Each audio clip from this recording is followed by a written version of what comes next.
ప్రదేశాలు క్రీస్తుపూర్వం 1500 నుంచి 3000 ఏళ్ల నాటివని తెలుస్తోంది. మరికొన్ని పరిశోధనలు ఇవి 9000 ఏళ్ల నాటి నగరం అని కూడా సూచిస్తున్నాయి.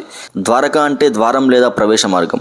భారతదేశానికి పశ్చిమ దిశ నుంచి వచ్చే వ్యాపారులకు ఇది ప్రధాన ప్రవేశ ద్వారంగా ఉండేది. అందుకే దీనికి ఆ పేరు వచ్చింది. సముద్రంలో మునిగిన నగరం విస్తీర్ణం చూస్తే అది అప్పట్లోనే ఎంతటి ప్రణాళికాబద్ధమైన నగరం అర్థమవుతుంది. సుమారు 12 యోజనాల విస్తీర్ణంలో ఈ నగరం ఉండేదని భాగవతం చెబుతోంది. అయితే అనేక ఆధారాలు లభించినప్పటికీ ఇప్పటికీ కొన్ని ప్రశ్నలు మిగిలే ఉన్నాయి. ఆ కట్టడాలు ఖచ్చితంగా శ్రీకృష్ణుడి కాలానివేనా, లేక అంతకు ముందు ఉన్న సింధు నాగరికతకు చెందినవా? సముద్రం లోపల ఇంకా ఏమి దాగున్నాయి?